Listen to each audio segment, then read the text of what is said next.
the name of the Father, the Son, and the Holy Spirit. Amen. Direct, O Lord, all our actions by thy holy inspirations, and carry them on by thy gracious assistance, so that every prayer and work of ours may begin from thee and by thee, be happening through Christ our Lord. Amen. Mary, seat of wisdom. Pray for us. In the name of the Father, Son, and the Holy Spirit. Amen. So the topic of this conference is formation, and we're going to break it down into the four kinds of formation. But the reason I want to do a conference on this is to explain a kind of a phenomena that a lot of people are seeing, which is a couple of things. One, that people, you see this especially in theological discussions, what people's intellectual formation was when they were younger, they take as normative regarding the truth. And as a result of that, a lot of times when you bring the tradition into the discussion, it's at variance with what their actual formation was, and so they actually think that you're wrong, right? And they just say, no, he's absolutely wrong. Well, just because it's against what you've always heard doesn't necessarily mean that it's actually wrong. The other phenomenon that we're starting to see is people's inability to grasp what you're telling them. So you'll tell people, you'll present an argument, either they can't see the validity of the argument, so you'll say all A or B, all B are C, and therefore all A are C, and you'll literally get them saying, well, how did you get that, right? So there's literally an inability to grasp elementary argumentation or logical argumentation. We're going to explain why this is the case. Another thing is there's also just basic lacunae in people's knowledge.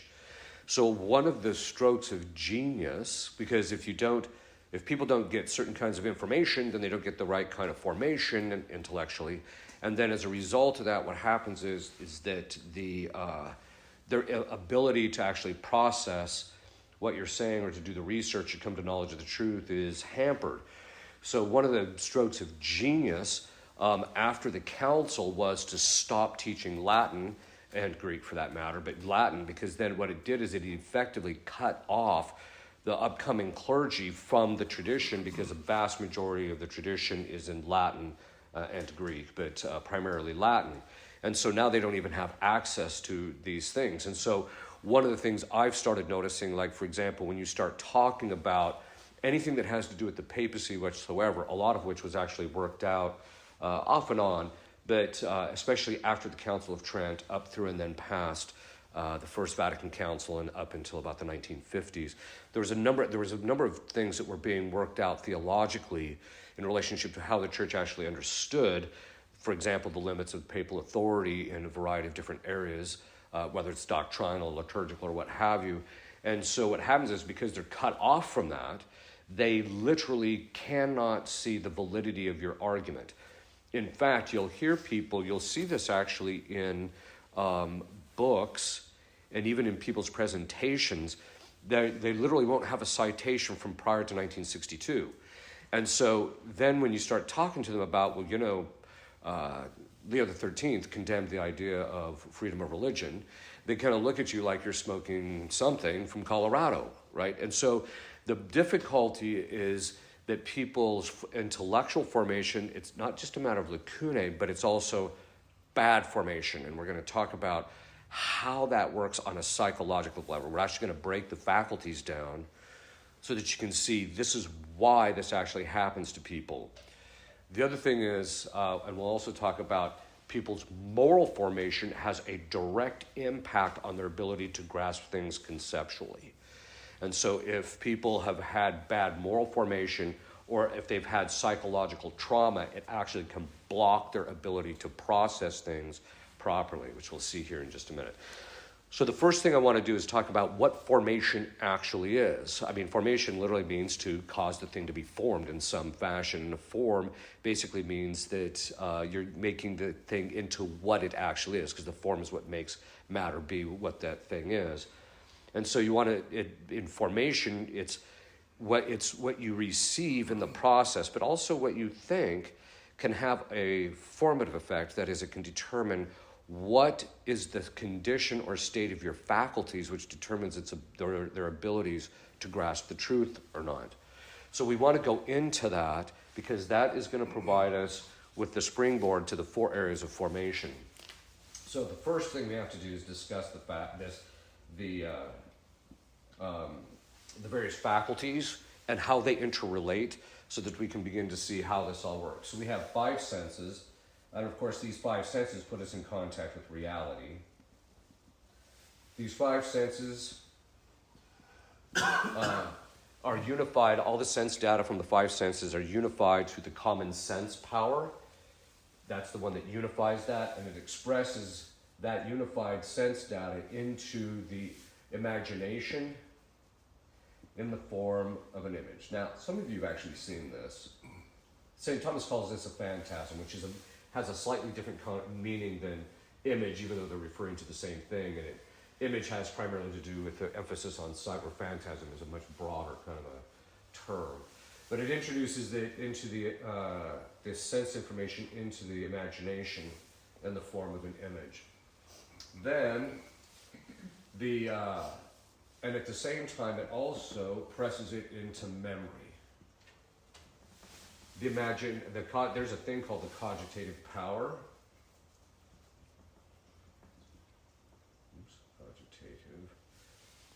What it does is it looks at the image in the imagination, it goes back into the memory, it finds the information based on past experience that I have had, and it brings that information into and merges it with the image. So the example I always give is, and this is all done, of course, at the level of the material, that is, these are material faculties. Technically speaking, the soul, they're all immaterial and material faculties until you get to the higher faculties, which are purely immaterial. But it's the soul operating through the body, so it's a bodily organ. And the reason we know that is because, so if my mother walks into the room, I see my mother, it comes in through the common sense power, goes expressed in the image, the cogitative power goes back, it gets the information about this is who your mother is, it brings this information back in, and then it comes into the image, and that information that this is my mother, and then I'm able to recognize this is my mother. Okay. The reason we know that this is the process, and it happens almost instantaneously, the more intelligent you are, the faster the cogitative power actually functions. And the reason we know that this is what it does, and that it's material, is because of the fact that when you get Alzheimer's, the memory, the link between the memory and the cogitative power is basically blocked by plaque, although I heard recently they have a new theory about what's actually the problem with Alzheimer's. But the plaque built up on the brain cells blocks the ability of the cogitative power to access the memory, and so when the person walks in, even though it's your mother, you can't recognize her because it can't get access to the information stored in memory in order to bring this into the image and the imagination.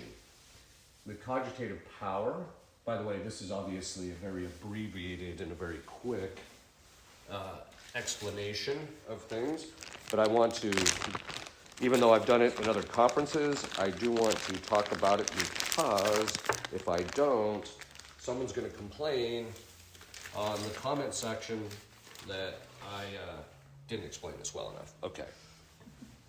Well, let me check to see if this one works better. Okay. So the cogitative power actually performs 3 functions. The first is it just makes an association or a disassociation. And this is purely on a material level. So association, so if I do the following, if I do this, if I just say, and we've all experienced this recently, orange man bad, orange man bad, orange man bad, orange man bad. What happens is when you see him, the orange man, the cogitative power goes back and it brings up the bad part and brings it and merges it with the image. Now, you might have looked at it from which we'll see here in a minute, you might look at it a different point of view of, well, that's just them saying it, and that too gets stored in it. But here's where the real issue is. This is one of the reasons why I said recently in a conference, in the end, we're all perverted now. Because what let me give you an example. How many of you have heard this association, priest, pedophile? It's so consistent in the news media that the average person on the street, as soon as they see a priest, the thing that comes up into their mind is pedophilia. So we've already associated with people of a certain kind, we've automatically associated perversion with them. And this is something that's actually occurring and this is a sign that the news media and other forms are forming the habits of the cogitative power, which we're going to get into in a minute, but they're basically building these associations up. And so even if, and there's an injustice that's occurring to people especially when the news media makes these associations, even when they know it's not true, because in the end, what they're doing is they're basically, to put it in a somewhat kind of a same kind of a category, they're intellectually raping people is what they're doing. They're just forcing this thing on them, even though it's not the reality of the situation, and then people have to making their own judgments about, no, this is not, the orange man isn't bad, etc. So they have to do this themselves because they have to train the cogitative power, which we'll see here in a minute, to not make that association. Otherwise, the association is automatically made. It's designed to make those associations. So when something from reality is presented with the two together, so like if you see a man, you have to forgive the crudity of the model, if you see a man standing there and then I draw the hat on him, right? The next time I draw a man and then I say, what's with this man, you're going to think of a hat. So that I've already associated hat with the man, and this is the whole thing with the orange man bad part. For example, in the news media, they can pre-package this association in such a manner that, and if they do it habitually, what happens is so the first time that the association or this thing comes into the imagination and stored into memory, it's stored with those two things together. The cogitative power then, when it's looking at this image and it goes back in memory, it's seeing those two things together. It then goes back and it's going to look to see if there's other things that have those two things together, right? And so, or at certain times we can disassociate it and we can think of the man without the hat, right? And then the cogitative power can go back in memory and look at the things without the hat. So we can move the cogitative power to look at things differently. But this is a key indicator that what comes in through the senses determines the associations that are first start in the cogitative power. The first time the association is made, and they actually know this in trials. You can say something that is absolutely objectionable, and the defense is going to say objection, and then the judge is going to say sustained. It's too late already, because the association has already been made in the minds of the jury. And this is something which is problematic. This is why there's certain kind of times there's mistrials even. And the judge can say you have to disregard that. The problem is that's not really how, unless people have a really good set of habits in the cogitative power, that's not what's going to happen. Each time the association is made, then it reinforces that association that in the cogitative power, so it learns that this thing is to be associated with this. This is actually how we begin to build the moral formation in children. So with children, there's none of the higher faculties even working yet, which we haven't gotten to yet. With children, most of them are, before they reach the age of use of reason, which is somewhere between 4 and 7, depending on the child, this is pretty much what's functioning. And so what we do is we associate good behavior with things that are pleasurable, reward, and things of that sort, and bad behavior with punishment, pain. And we start building up that association so that what happens is the cogitative power, and this becomes the foundation for all moral formation. The Jesuits used to say, they're Jesuits, but they were right, at least in this case. They said, give me a child until they're 8 and then you can have them for the rest of their life. Because they knew that in the process of building these associations and then the confirmation of those associations after they reach the age of reason confirms the cogitative power. And yes, this is how these things are to be associated. But it was those associations and disassociations built up by associating pleasure with good behavior and pain with bad behavior when they're younger. This is why we spank them, right? And so that association became the foundation for them to be able to later make intellectual judgments that this kind of behavior is bad. So we're already associating something painful, which is bad, with something that we want them to see is bad. And so that association, that is the first stage of all moral formation. Obviously, it is also the first stage in intellectual formation. So what we associate in our children, what we associate determines the beginning stages of how we're going to form children intellectually. It also has to do with the psychological formation, because if you traumatize someone prior to the age of reason, the cogitative power associates with. So, for example, if it's the father that traumatizes the person, they associate masculinity with the trauma, and so then they end up with certain dissociative disorders in relationship to men.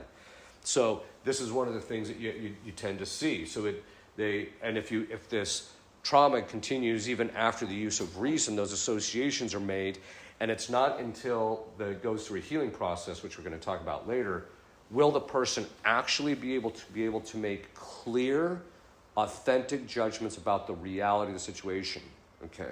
At least in relationship to the issues of trauma. So this is the first stage of formation, is building up the associations and disassociations in the cogitative power.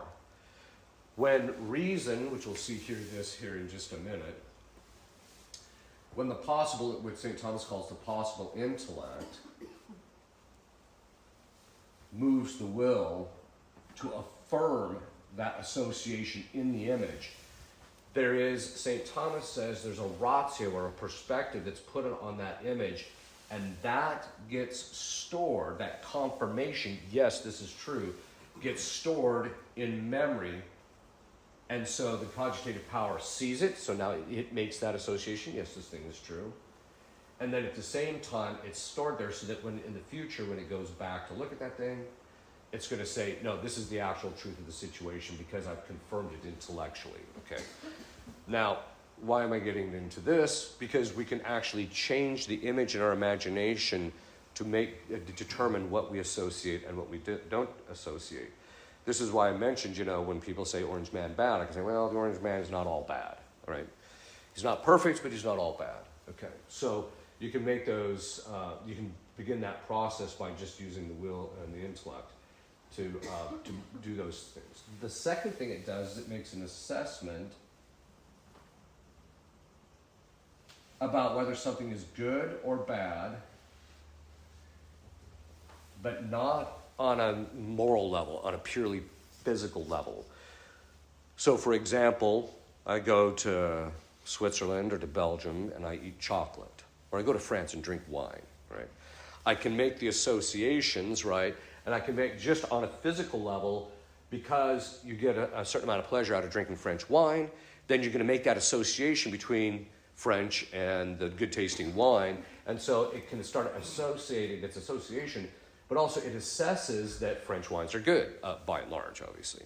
Not all French wines. So, although some French people might disagree, of course. Okay, so the point being, but it's also the same thing with chocolate, right? I can associate certain locations from where the chocolate originates as being much better, or beer in Germany. There are certain beers in Germany, I've just never had anything even remotely like it anywhere else.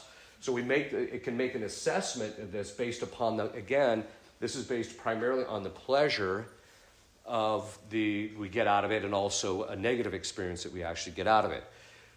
So we can actually train the cogitative power to make these assessments. So, okay, let's go back. So I drink a really awesome French wine. It comes into my imagination. The taste is there. That gets stored into memory. The cogitative power makes an assessment of, because it's so pleasurable, it's so good, that this is a good wine, right? This is actually why cooking is largely a function of the cogitative power. But anyway, that all being said, then what happens is later when I try other wines, let's say, I go to, Argentina. They have some decent wines, but I go to Argentina, try their wine out. I'm like, this isn't as good as the French wines, right? Because the cogitative power can go back into memory. I can taste the Argentinian wine. The cogitative power goes back into memory, and then it can compare the experience I had with the French wine and the Argentinian wine, which is in the memory, and then what it does is it brings into the imagination a disassociation or an assessment of the Argentinian wine is bad compared to French wine. Okay, it does this all on a lower level. This is exactly why, this is another area of formation that's actually happening with children. So with children, it's that assessment that this is good behavior and that's bad behavior with the pleasure and pain is precisely becomes the foundation for later when the possible intellect, when the cogitative power gets this information and brings it back in, and then the intellect makes a judgment of conscience about is this thing good or bad. So this is the beginning foundation for the moral formation. The assessment is also it's also part of the intellectual formation, and it's also part of it's part of the moral, intellectual, it's also part of the psychological formation. Because you can have people's experiences like trauma, let's use that because that one's easy. You have a traumatic experience, and so what it does is it starts making an assessment that certain things that are associated with this particular thing, like all men are evil type of thing, by way of example, it starts making these associations. And so what happens is then, so for example, a woman who's traumatized by her father, she may have a hard time relating to men in a proper manner because of the fact that she, the cogitative power keeps bringing these things into the imagination or associating with it and putting a perspective. Because this assessment results in what St. Thomas, he uses the Latin word ratio, but it's actually the perspective. And we know that we know this is all kind of done at a lower level. We all know this is done at a lower level because we experience this. So the example I always give is a guy when he first gets married, his experience with his wife is good, it's pleasurable. And so he makes the assessment of his wife that she's actually really good. By the way, this can create a problem, especially if she's really beautiful, because it says in Scripture, her beauty deceiveth thee. Why? Because it gets into it, the cogitative power sees the pleasure that the lower faculties take in the woman's beauty and therefore assesses her as a good thing on a purely material level. But because human beings are they're clueless, when they make a judgment about her moral character or whether she would make a good wife, they tend to judge it to excess. They think she's going to be a better wife than she is.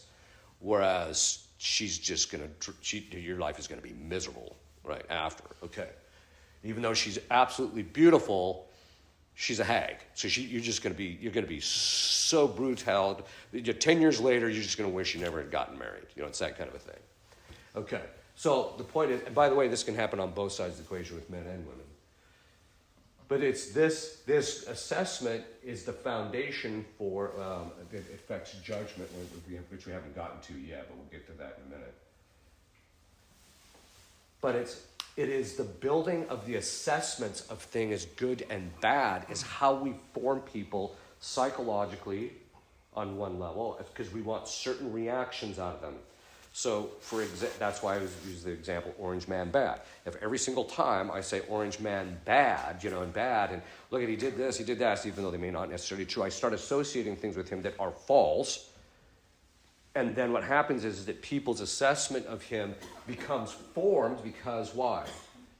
Each time it comes into the imagination, it reinforces the association that the cogitative power initially made. And then if reason confirms, orange man is bad, then what happens is that the cogitative power then develops a habit, St. Thomas says, of assessing that orange man is bad. It's a habit, it's an intellect, it's a habit in the cogitative power. So we can actually habituate how our lower faculties work. This is actually why people will realize, they'll make an intellectual judgment, I have to start being chaste. Well, in the past, the person through a choice has been looking at women and training the cogitative power to look at women through a particular kind of an assessment and from a particular perspective. And it's habituated that for so long, and especially because of the vehemence of that particular aspect of our life which can occur, that then once they decide to become chaste, they can't understand why the lower faculties are still tending towards that and why it's a problem. Well, it's because you habituated the thing, and you've got all these associations, and now it's going to take some time to break that, okay? Because just as any it's a habit. St. Thomas says it's not a virtue, which is interesting. He says because it's not a complete, it doesn't have a completion, but it is a habit of a sort. So what it takes, and the cogitative power is extremely habituatable, and so it takes time to undo its prior habits and start looking at something. So what you have to do is you have to start presenting the image from the opposite or from a different point of view of what you've always viewed it to be, okay? And then, or view it in a proper manner, and you just have to keep looking at it, and eventually it starts making that association. Oh, okay, every time this happens, reason puts this association together. Initially, it may not think too much of it, but over the course of time, you keep doing it, and eventually that becomes the primary association that the cogitative power makes. Okay, I realize I'm just unloading a lot on this, but there's a reason I'm going into this. This habituation that we give to children when we're younger, but also ourselves, how we assess things, how we look at them, is going to form ourselves psychologically.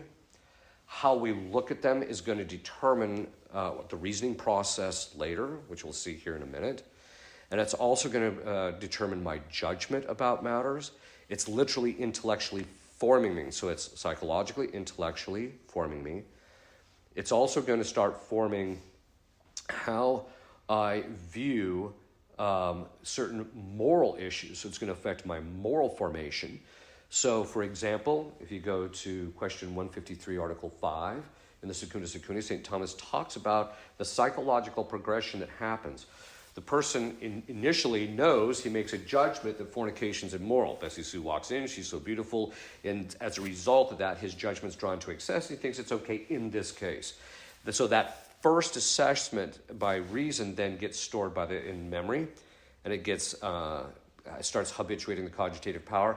But after a while, he keeps thinking of this thing, looking at Bessie Sue for so long because he keeps sleeping with her, that eventually he thinks it's okay to fornicate with Bessie Sue. Then over the course of time, those intellectual habits get to the point where he's not capable of judging it other than that.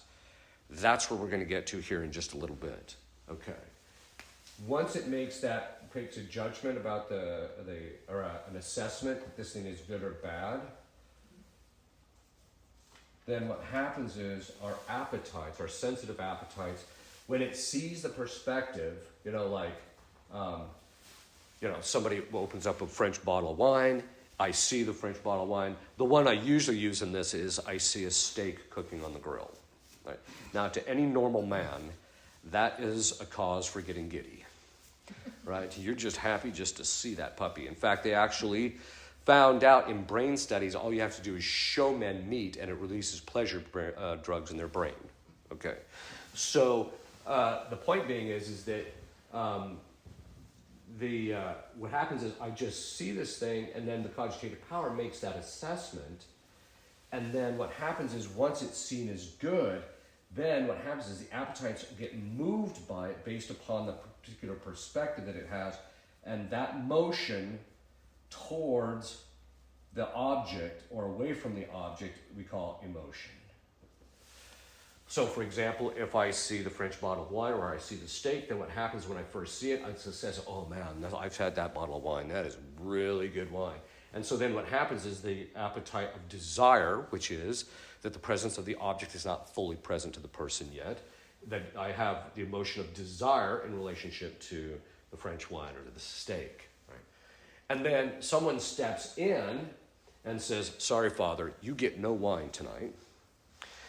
Then what happens is my perspective, the cogitative power associates, I got this good thing, I'm not going to get it. That's bad, because now I have to suffer the loss of this thing, and then I get the emotion of sorrow.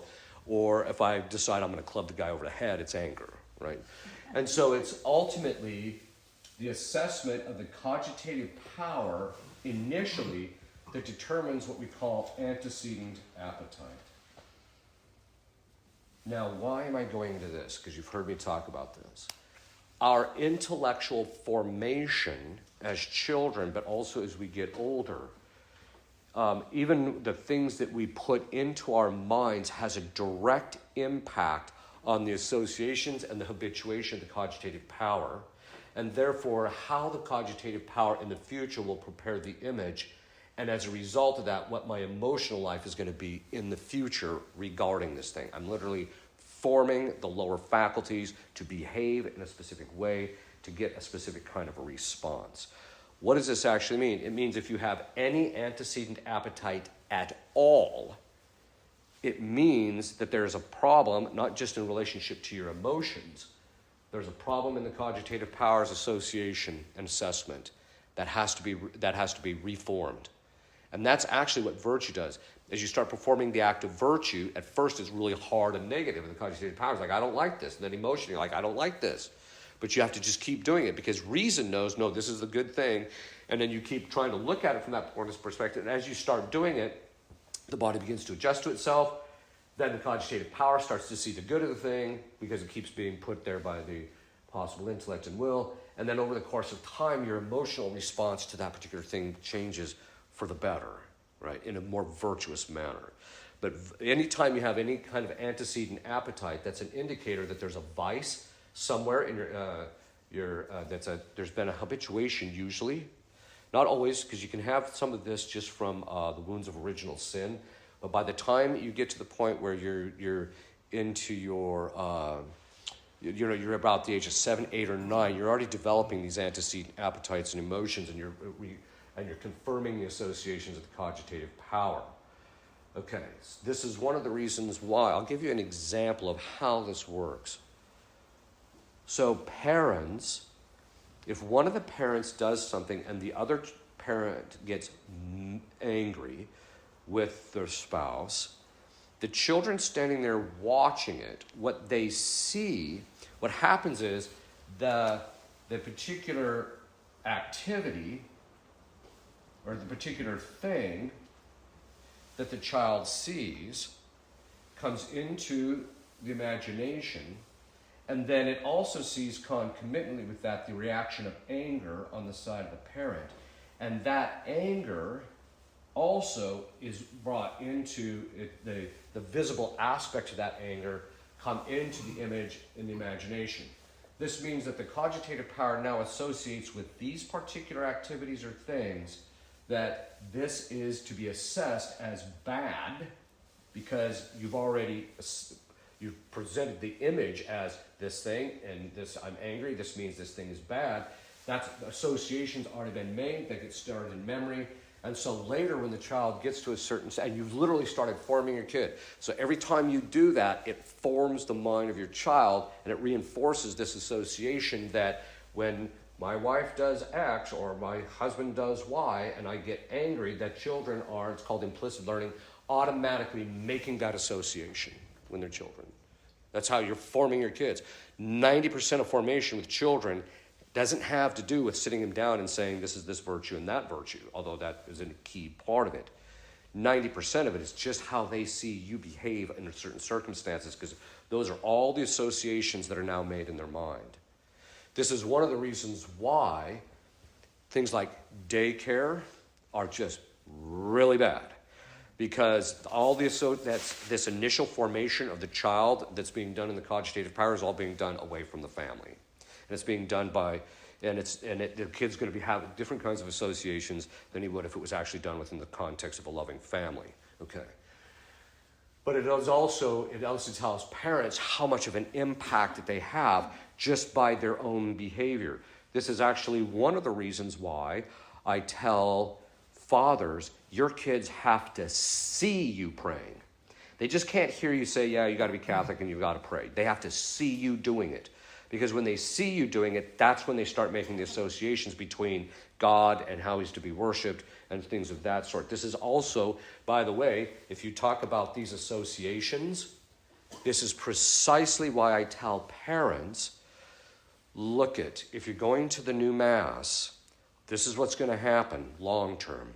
And then I start talking about this formation issue. They're going to start associating how the Eucharist and how God is talked about and how God is treated and our language and our body positions and everything is going to start being associated in mind about this is how God is to be treated. You're forming your kid by going to this thing even before they reach the age of reason.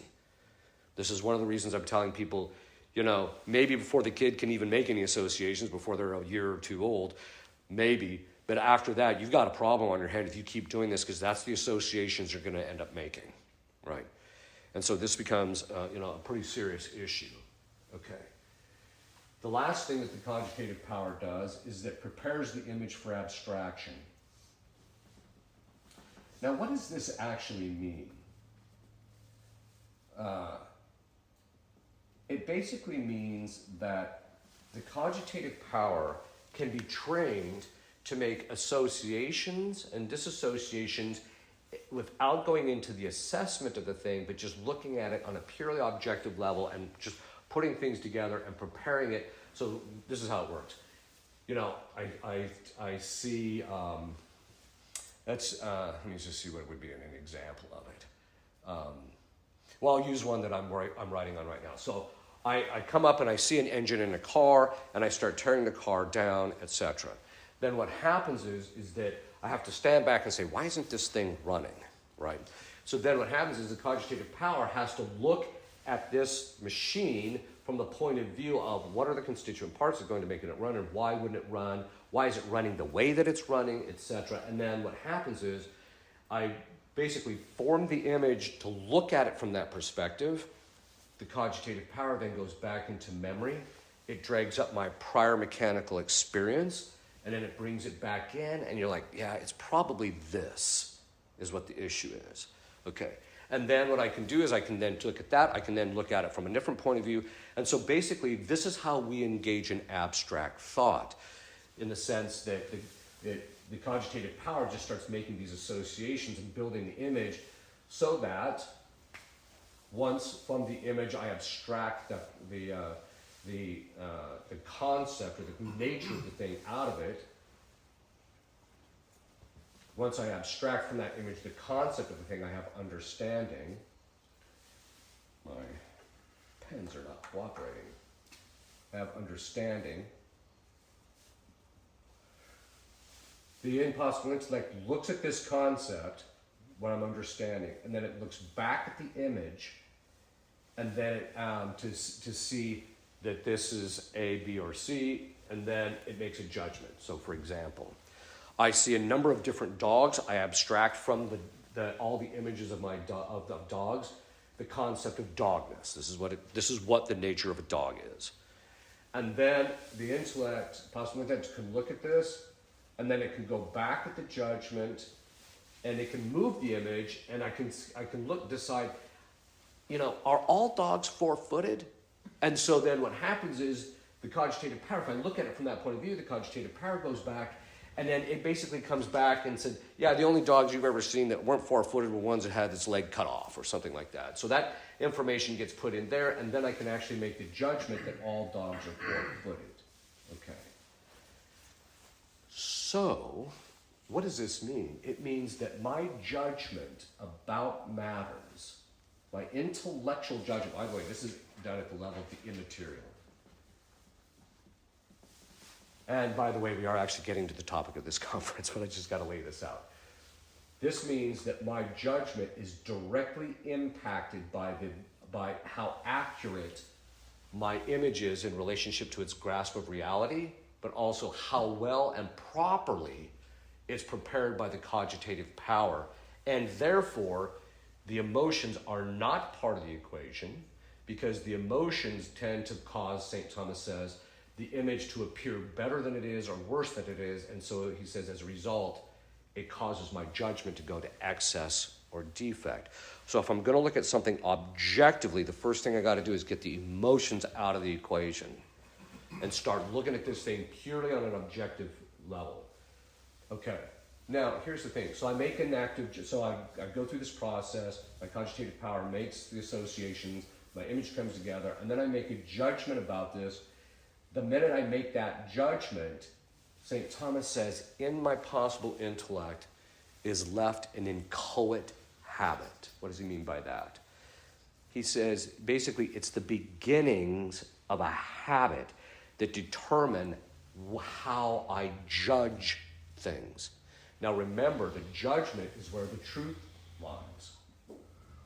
Because truth is adequation of intellect and thing, but it's basically, I know the truth in judgment because the intellect knows that all dogs are four-footed, and that the four-footed stuff comes in from reality. But I know the truth of that statement based upon, he says, the conversion back to the image or phantasm. So it all hinges on how well I prepare my image is going to determine the veracity of my judgment more than likely.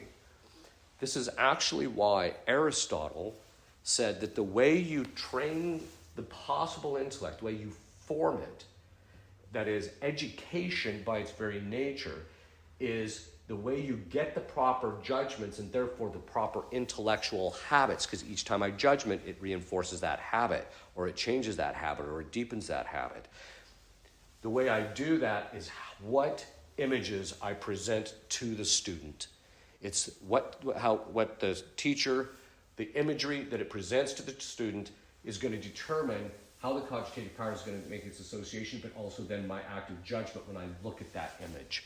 He said that's actually the function of a teacher, is to formulate the images in such a fashion that the person's judgment falls upon the truth. This is a key thing, because this means that if I'm feeding this false assessments, false alarms, then what's going to happen is over the course of time, the person's possible intellect is going to become formed in false judgment. Why is this a problem? It's a problem because then, and this is where we start talking about the actual topic of this conference, if someone comes along, let's just say for the sake of argument, let's just use an argument that's out there today. The Americanist argument, which is that there's separation of church and state. Let's just take that. And it has to be separation of church and state. And this is all the kid is taught to. Even it's even taught, or there's freedom of religion, right? Because that's another one that we're getting told a lot, even by the bishops, that there's this freedom of religion, even though in Libertas Praestantissimum of Leo XIII, he said no. And he showed clearly why that was the case. But what happens is that if I keep seeing that, and then it gets reconfirmed even on an emotional level, but my intellect keeps hearing that, and I keep judging, yeah, that's true, then my judgment and my possible intellects become habituated into thinking that it's actually true that there should be separation of church and state, or that there should be freedom of religion. Then Father Ripperger comes along and mentions that Leo XIII condemned both of those, right?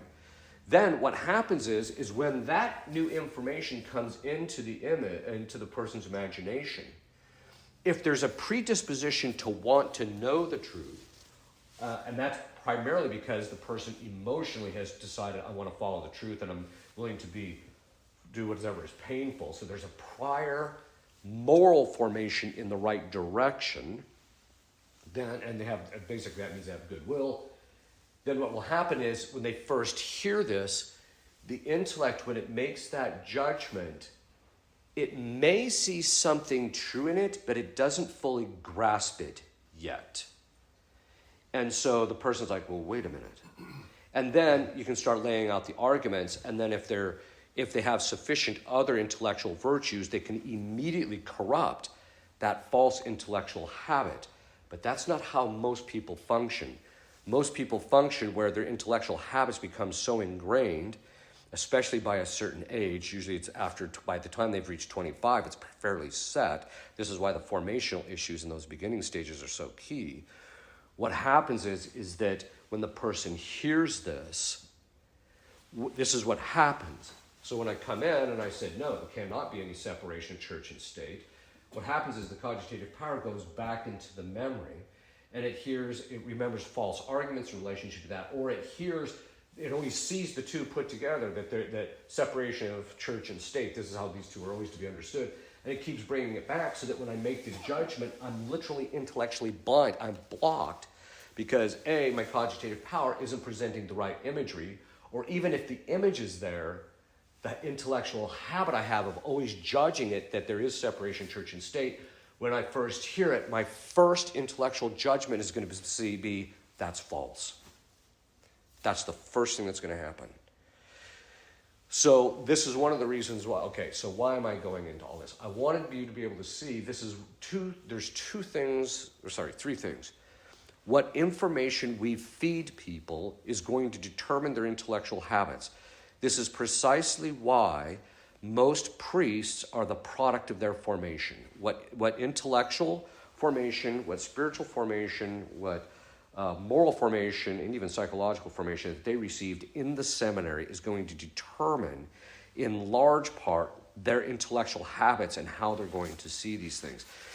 This is a huge issue, because even though God can give grace for us to intellectually, in the possible intellect, to see the truth of the matter, they have to work against their prior formation for the God to actually give, that God gives them the grace, and so they have to start, they see it, well, wait a minute, maybe I wasn't taught something true here, right?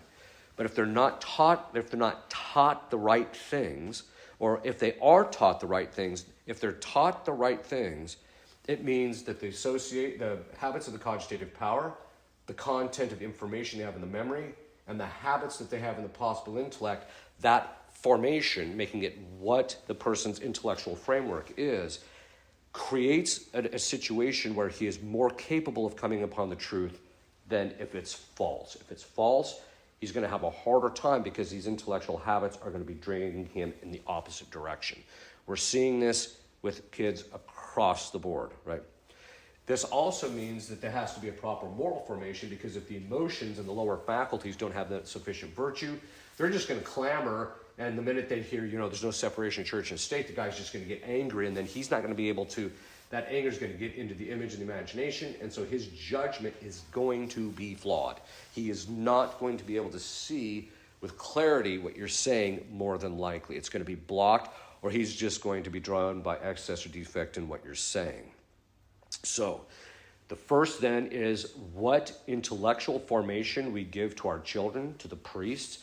This is my biggest concern right now, because the biggest concern right now that I have is that the intellectual formation in a vast majority of the church, not all of them, because there are a few good seminaries that are doing a good job in this area, but a vast majority of those being formed in seminaries are being formed intellectually in modernism.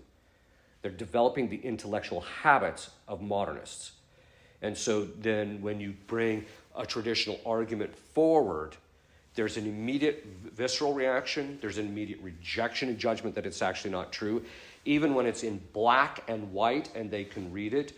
And the other side of it is, too, is especially when there's an emotional attachment to it, it will drive the judgment of the intellect to think an argument is greater than it actually is.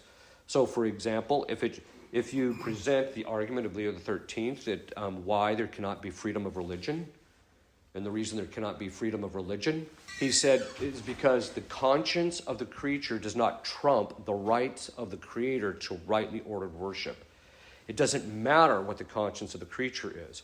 God has an absolute right to being worshipped in a rightly ordered fashion. That means that the conscience of the creature has to take second fiddle to that. And this is why you can't have freedom of religion, because the fact is that freedom of religion says you should get to worship according to your conscience. That's not true.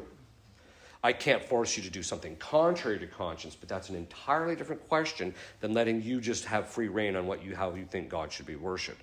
And part of the way we're starting to see this is if you accept freedom of religion, then how are you going to keep the Satanists out of the public square? You're just not going to keep them out. And this is the problem we're dealing with now. Okay. So the point being is that they're being trained as modernists. So what they're being trained in is intellectually deforming them or forming them in such a manner that it's going to be very hard for them to be able to see the truth of the tradition. The second component is, even if they don't have any formation, which a lot of them don't, they're just tabula rasas, they literally know nothing, but that they don't necessarily have the intellectual habits in order to actually come to a accurate, precise knowledge of the tradition. What does that mean? Well, it basically means this. One of the biggest problems we have today in our culture, and it comes from the encyclopedic attitude towards knowledge, which is, if something is true, it should be able to be expressed in a 5-word soundbite. Beep. Right? And I should just be able to pick it up, immediately judge, this is true, and then I've got this and I can move on. That is absolutely not how the intellect is structured, human intellect is structured. It's true in relationship to certain things, right? When you're talking about objective data. So, if you're doing a science experiment, you can take the objective data and compare it to, looking at reality. Okay, this goat does do this, or this thing does do that. You can make that comparison. That's a different kind of a thing than understanding things in depth. Why is this the case? Each time this is our own personal human experience. Each time when you first start learning a subject matter, your grasp of it is tenuous. You see that it's true. You can kind of make certain judgments about certain aspects of it. But especially when you're talking about the abstract sciences like philosophy or theology or things of that sort, or even mathematics, getting a 1-minute sound bite, right? So, like, for example, if I were to say that the reason we know that the soul is immortal is because it performs operations that are immaterial, okay? Most people are not going to have a clue what that means. Because why? They don't have the intellectual habits yet in place. So as we begin to learn the subject matter, then the intellectual habits from judgment become deeper and deeper and deeper. And as a result, they're able to penetrate and understand something very, especially if it's an abstract, very abstract or very deep, or something that requires an enormous amount of knowledge. They can grasp it almost instantaneously because they have the intellectual habits which incline the judgment of the person to be able to see it intellectually as true. Okay. The problem is today is people think, no, whatever you say, I should just be able to know instantaneously. That's just not how this works. This is why people complain about, I have to listen to Father's conferences 5 times. Well, that's because you don't have the intellectual habits. Now, part of it is, I admit, I do talk sometimes up here. But my basic attitude is, I'm just going to get this thing out here. My time is limited. I'll probably be dead soon anyway. So the point being is that I want to get this thing out, and then you, by listening to it over again and thinking about it. So this means making active judgments and making associations, cogitative power, looking at it from the various points of view, doing this over and over again. Eventually what happens is your intellectual judgment in this matter deepens, and then you're actually able to understand the truth of these matters, right? Okay. That intellectual habit, which gives you the ability to grasp some object in depth, is called science. That's actually what that is. Scientia in Latin is the intellectual habit in a particular area that gives you the ability to understand and grasp something in depth. And this is one of the reasons why science is kind of plateauing out, etc. But we know this to be the case. You can take somebody who has, an empirical science background, like my cousin who's got his doctorate in pharmaceutical chemistry. He can look at an equation. I can look at it and maybe make something out of it, but he can look at it and immediately understand everything there is about that thing and how it's going to interact with some other molecule, right? Whereas me, I might understand a little bit. He might say something, because we've actually had these kinds of discussions. Sometimes I'll ask him, well, what about this and this? And then he'll tell me, and I kind of get it. And we actually experience this with philosophy and theology. People will first hear me talk about how this whole psychology works, and they're kind of like, yeah, I get that. And then you ask them, well, what did I just say? They're not capable of reproducing it because their intellectual habits don't have the depth in order to be able to reconstruct this discussion conceptually. They can see that it's true initially, but that doesn't give them the depth that they actually need. This is my biggest concern right now in theology. What's happening in theology is we're in soundbite theology, because what modernism does is modernism reduces everything down to the subjective religious experience of the individual, the principle of immanence, and that translates into emotion. And emotions just make you stupid, because what do? They affect your judgment, and it drags it off, and you just don't see reality for what it is. So in the end, you don't understand the nature of things in depth. This is exactly what's happening in theology. Everything's being reduced down to people's emotional experience in something, rather than when you come along and then you start giving them, solid meat. They're like, it's a bit overwhelming at first, right? And a lot of times they have all these emotional reactions and they don't even know why. But then once they start listening to it, yeah, that makes sense. And then after a while, the intellect is able to clearly grasp a couple of the truths, like this is really good. And then they want to listen to more of it, right? And that's an indicator that there's also goodwill. But my point is that if you look at most theology done today, it lacks that depth of judgment. It lacks true scientia, true science. St. Thomas says that it's the highest of the sciences, theology. And why? Because its object is the highest. And that means, though, that it's not something that you're just going to be able to, listen to some priest online, say something about something. You're going to have to do some serious study to be able to understand this thing. The second part of it is, the deeper you go into a thing, the more precise your judgment comes in relationship to that thing. So as I develop my intellectual habits and I keep looking at this thing from different points of view, I start to be able to get down deeper and deeper, and I get a greater precision. This is what's lacking in theology.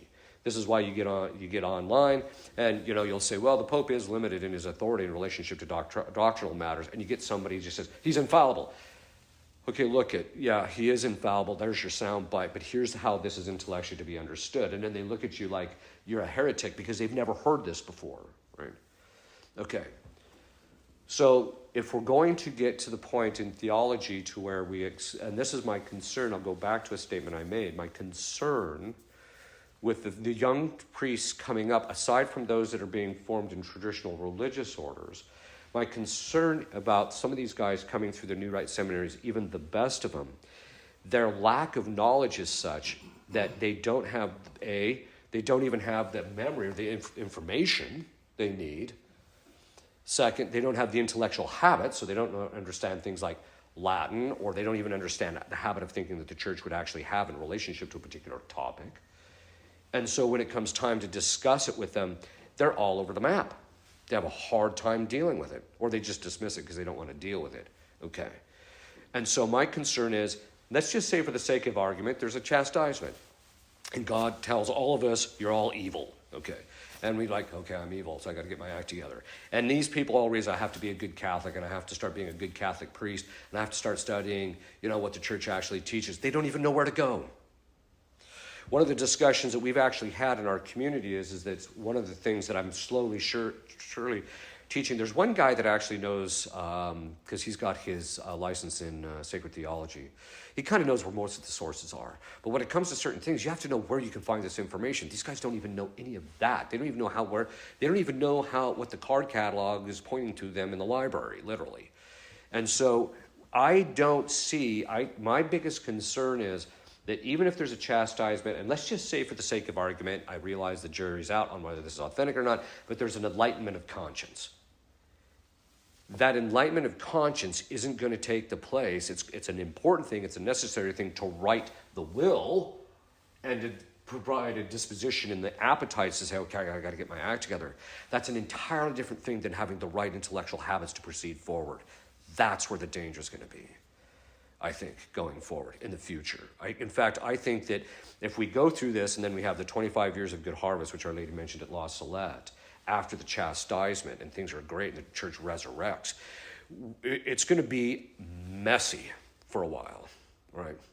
Okay, and it's going to take some time, and even then I think that we're just going to have troubles, okay? Hopefully it'll be a lot better because people will be of goodwill. So then, okay, so that's just on an intellectual formation. What happens if you get deformed? So there's 4 areas of formation. The first is psychological formation. So as I mentioned, if your parents do the right things, then the kids make the right association. Or if you see certain things, or if you learn certain things, then psychologically your faculties align with the way that they were designed to originally function. They fall upon the truth, and then as a result, the natural inclination of us as human beings to know the truth finds its fulfillment, right? And so you're functioning the way God intended. Okay. But a lot of times that's not what happens. What happens is our experience of reality and our judgments sometimes, even as children, once we get the use of reason, then we do make choices. This is why we can commit venial sin when we're 7 or something. And so I can make the wrong choices. Even at that stage, I can begin the process of this whole my own formation. This is why that initial formation in the first 5 years becomes the foundation, because it's going to determine what the judgments are once reason starts to function. It's going to determine what those judgments are, and then likely what the person's going to choose in relationship to that. Okay. So the intellectual formation, or the psychological formation and the moral formation, I think right now are just really bad. I don't think that this whole business of, I'm not going to spank my child. Father Ripperger is just wrong. You can't spank your kid. Yeah, well, I'm sorry, but Dr. Spock doesn't trump God. God said, spare the rod and hate the child. So the fact of the matter is that if you don't punish your kid in a proportionate, measured way, you don't want to hurt him, just, to cause, physical damage. But the fact is, if you don't punish your kid regularly and build these associations, this kid's going to be a mess. And we're seeing it across the board, right? The second part is, but the opposite is the case. If you don't reward them authentically, and if they don't feel rewarded when they do the right thing, then what happens is the cogitative power doesn't make those associations with good behavior gives you a good reward. And so what they'll do is they'll get into the habit of, well, I'm going to avoid the evil things because I don't want to feel evil, but they never start doing things purely because I just want to be good and I want to be pleasing to God. That transition becomes much harder, and most people don't make that transition. Okay. So that's even on a spiritual level, but on an intellectual level, I think that we're seeing this. I mentioned before, between the mainstream news media and what the government tells us and all this other stuff, what we're seeing is and even in the public education system, all these associations, there's false associations that are constantly being built up in people's minds. And so what we're doing is the younger kids are going through a formation process where the habits of the cogitative power, the emotional responses that are listening to this become disproportionate and false because the cogitative power is making the wrong assessments. This is affecting they've got bad intellectual judgments in relationship to this. You can see this just watching certain groups on TV that are part of these new movements. These people are unhinged intellectually, psychologically, etc. And at this point, they're not even capable of actually, I think what happens is their intellectual habits have become so ingrained, they're not even capable of seeing by just a presentation of an argument to see the truth of the argument anymore because of this malformation. So, and I even talked about this in malformed consciences. If you judge the wrong, if you reject what the church has said is morally right and wrong, you still have a natural inclination to make judgments that things are morally right and wrong. It's just going to be the wrong things you're going to think are morally right and wrong. That's all that means. And that's what we're seeing. So today, people's basic attitude is, if you say this particular word in public, that's morally sinful, but it's okay to shack up with your girlfriend. That gives you a sense of how that stuff has just gotten out of whack, but it's a sign of malformation. This is also happening because modernism malforms people, and this is what's happening in a lot of our seminaries. But it's also the problem with when they're preaching, they're teaching the lay people things that are false, right? And so the lay people are getting told all sorts of false things. One of the priests in our community, we did a conference recently, and he heard confessions, and he said, you would not believe how many people I had to correct on certain aspects of stuff that they thought were just false, just wrong, right? And it's because they live in a particular area of the country where it's particularly modernist, okay? But that all being said, the lay people aren't being taught anything. They're not even the intellectual habits. They don't even have a Catholic mind. They don't even understand the basic catechism, which is basically the information that we actually have. And then, of course, the church's understanding that and the judgments. They don't have that. So there's this lack. So in relationship to the priests, in addition to this lack, we also have a problem of they're actually malformed, and same thing with the laity.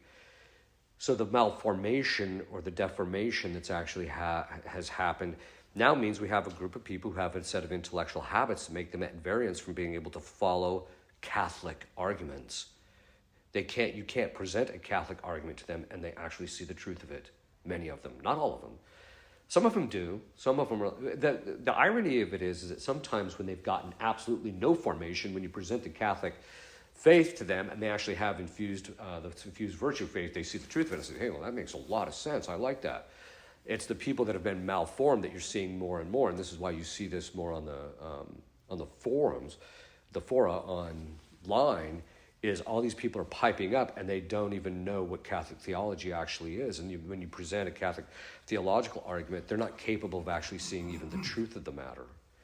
And so this is something which going forward I think is going to be a serious issue. Like I said, even if there's an enlightenment of conscience or God tries to correct humanity, we don't have the intellectual habits in place, and we don't have enough people, although we do have a lot of the priests who do understand these things and where you can get this information, but it's going to have to be rebuilt and brought back up off the ground. But until that happens, I just don't see how we're going to kind of climb our way out of this problem just on a natural level. I mean, obviously God can give grace to enlighten the mind so we can see these things. My basic point is this. The final state of your soul includes not just your virtue and your state of grace. It includes this whole formational apparatus. You are responsible for the state of your faculties when they stand before God. And obviously, at your final judgment, he's going to correct everything. However, that you still doesn't mean that there isn't some moral responsibility to make sure you have studied the Catholic faith to the degree that you can according to your state in life. And that means you have an obligation to form your lower faculties. If you've been wounded, you've got to get that straightened up. You have to address that aspect. All of us have been wounded by varying degrees. It must be addressed because that formation is incomplete. The demons know this. This is why they try and get people wounded. And they know that once that happens, because the woundedness blocks right judgment and draws emotions to excess, they know de facto the person is stalled out spiritually and will not advance in their spiritual life. That's why they want people wounded. So that has to be addressed. Our ignorance has to be addressed. We have to start that formation. And that means by formation, you have to start reading and start thinking about this stuff because it's through that you're going to build the intellectual habits and then actually be able to understand theology and philosophy the way that you should. Okay. That was a load. Any questions? Yeah. I was just going to say, could you summarize the first hour and a half? Yeah. Raise your kids and you yourself follow the tradition of the Catholic Church perfectly. How's that? Yes. What would you recommend that people do if they have, if they've suffered some trauma during the last couple of years since lockdowns with regards to being lied to and inundated through the media, through physicians and other people that they know?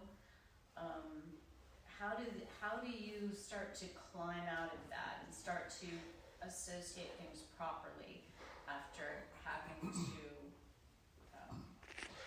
The first process is you have to abstract yourself from the cause of the trauma, which basically means stop paying attention to the news media, or at least read only those who are going to give you straight stuff. But that's even of the best. You have to wade through them, right?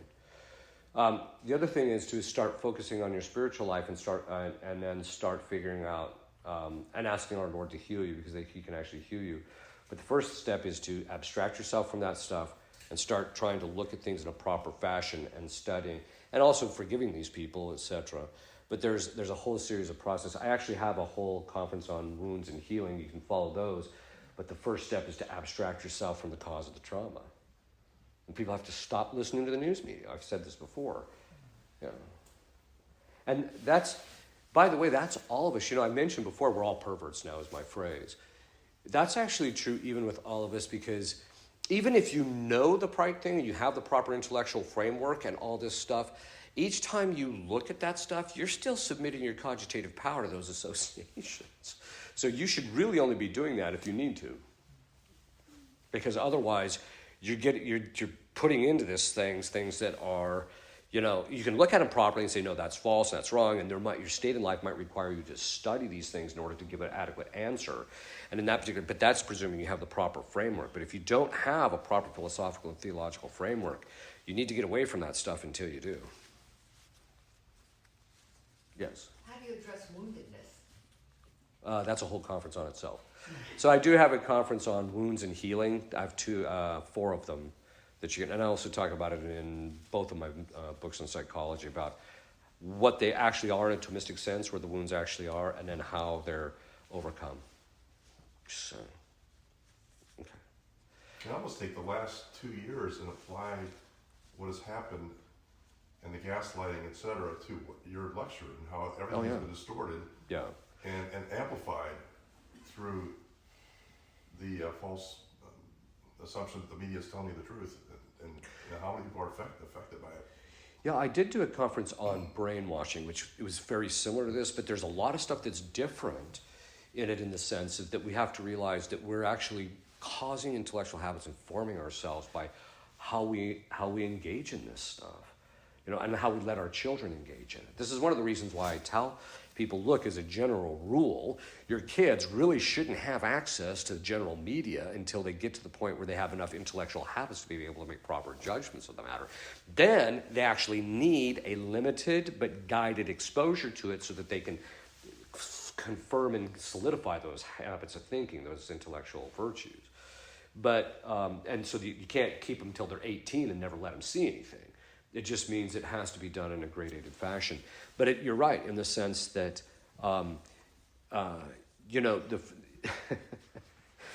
it goes back to kind of the trauma question. Like, the first thing we have to do is just get away from the abuser, right? And the way you can unplug, not entirely, but you can unplug in large part from listening to the government, listening to the other thing is, too, is one time I went on retreat and I just completely, anytime I go on retreat, and a lot of times even during Lent or Advent, I'll just, no media, right? You come back a month later, it's the exact same talking points. It's just, instead of Ralph, now it's John who got caught in the thing, right? It's the same stuff over and over again, which tells you they're just forming us.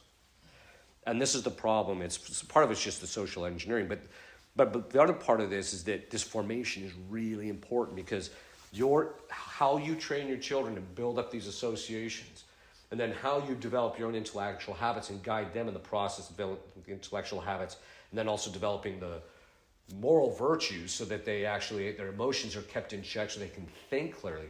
All of that is key in navigating the situation that we're dealing with right now, because what we're seeing is people are getting more and more unhinged. Even good people are getting more and more unhinged because they're not keeping the emotions at bay and just trying to look at this thing rationally. And it's bad, and it's getting a lot worse. But letting your emotions affect your judgment isn't solving any problem. It's only making your situation worse.